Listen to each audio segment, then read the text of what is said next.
Welcome to the first National Hispanic Latinx Health Leadership Summit. Prioritize agenda items that you are ready to work with the federal, state, and local governments so that we can make a difference, so that we can stop having these stories that come up again and again.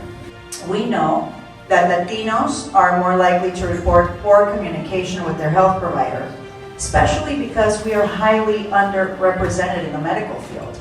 Despite our population representing 16% of the US population, only 7% of doctors, 6% of dentists, and 5% of nurses are Latino.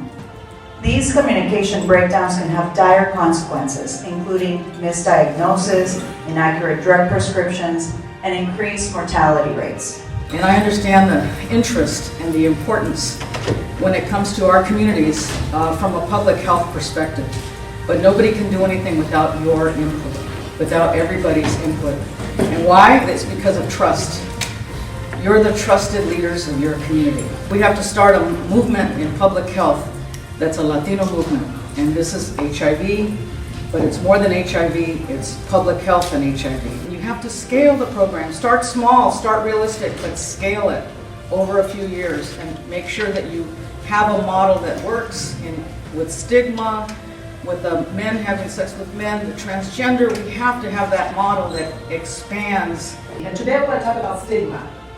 We cannot address our health disparities, and we cannot expect successful health outcomes if we don't talk about stigma, but more importantly, if we don't talk about trauma. The stigma that our patients and our communities are encountering every day, but then also talking about the trauma-informed approach when we create these policies. We have historical generational trauma. We have trauma here. There's people who have been traumatized here alone just for some of the remarks at times. When I turned 45 years old, Gilead came knocking, and they said, "We think you would be a great asset to this pharmaceutical company. We want to hire people from the community that look like the epidemic." I've been positive for over 20 years.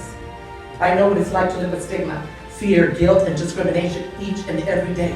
Not only because of my status, but because of my gender identity of being a trans woman, and because of my brown skin. Because when I wake up in the morning and I look in the mirror, I first see my brown skin, and I no longer want to erase that. We know our people, we know their need, and we are here, all of us together, to bring all that knowledge, to put everything on this table, okay, today and tomorrow. We are here ready to build a national consensus and lead this summit with an action step. It's about us, and the theme of this thing is our health, our future. Nobody's gonna carry the water if we don't go and get it ourselves.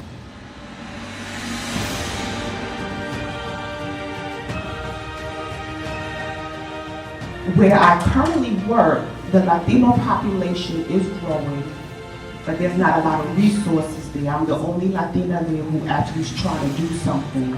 We always talk about behaviors, right? We want to change behaviors with Latino and Black men, and there's very little talk about mental health. Truly need to disrupt those areas that we think are not movable.